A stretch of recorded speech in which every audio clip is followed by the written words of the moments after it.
السلام علیکم ورحمۃ اللہ وبرکاتہ۔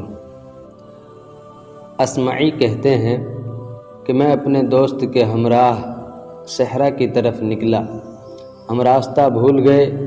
اچانک ہم نے اپنے دائیں طرف ایک خیمہ دیکھا، چنانچہ ہم اس کی طرف ہو لیے۔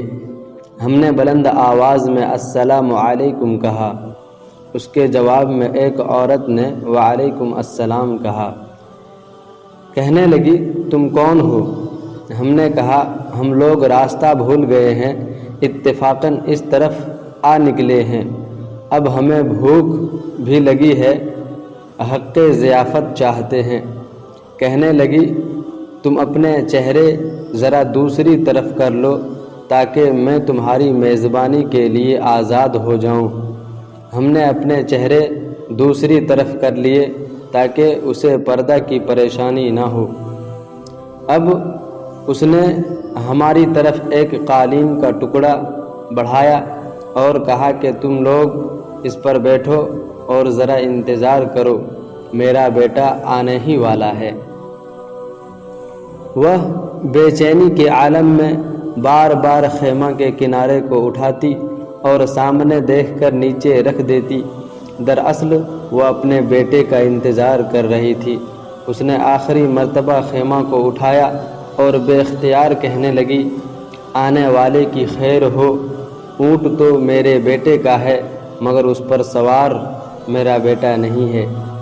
تھوڑی دیر بعد اونٹ سوار خیمے کے پاس پہنچ گیا اور اس نے آواز دی اے ام عقیل، اللہ تعالیٰ عقیل کے فقدان پر تمہیں اجر عظیم فرمائے۔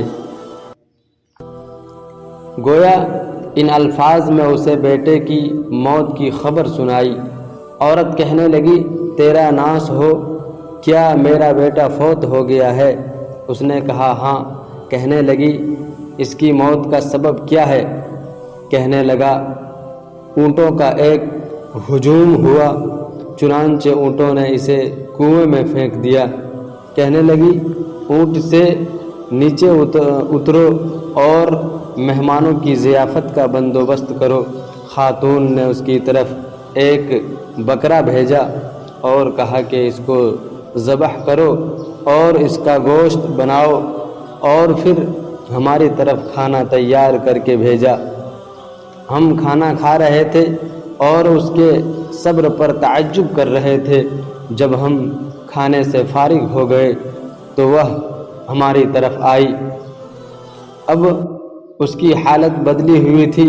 کہنے لگی کہ کیا تم میں سے کسی کو قرآن پاک آتا ہے کہ اس کی تلاوت سے مجھے سکون ملے؟ میں نے قرآن پاک میں سے سورۃ البقرہ کی مندرجہ ذیل آیات کی تلاوت خوش الہانی سے شروع کر دی۔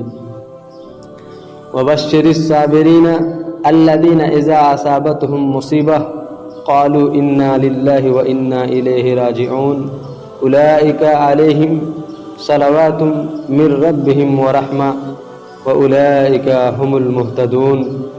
اور صبر کرنے والوں کے لیے خوشخبری دے دیں، وہ لوگ جب ان کو مصیبت آتی ہے تو کہتے ہیں کہ ہم اللہ کے لیے ہیں اور اسی کی طرف لوٹائے جائیں گے۔ ایسے لوگوں پر ان کے رب کی طرف سے نوازشیں اور رحمتیں ہیں اور یہی لوگ ہدایت یافتہ ہیں۔ تلاوت سننے کے بعد وہ کہنے لگی اللہ کی قسم، کیا قرآن پاک میں اسی طرح وارد ہوا ہے؟ میں نے کہا ہاں، اللہ کی قسم، اللہ تعالیٰ کی کتاب میں ایسا ہی ارشاد ہوا ہے۔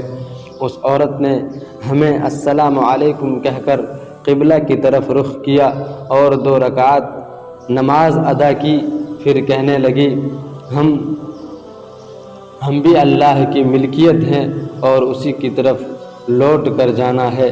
میں اللہ تعالیٰ سے عقیل کے بارے میں ثواب اور اجر کی امیدوار ہوں۔ اس نے 3 مرتبہ یہ الفاظ دہرائے اور پھر اس نے اپنے ہاتھوں کو آسمان کی طرف اٹھایا اور کہنے لگی اے اللہ، جس کام کا تو نے حکم دیا میں نے اسے بجا لائی، یعنی میں نے صبر کیا، اب جو تو نے وعدہ کیا ہے اس کو تو پورا کر دے۔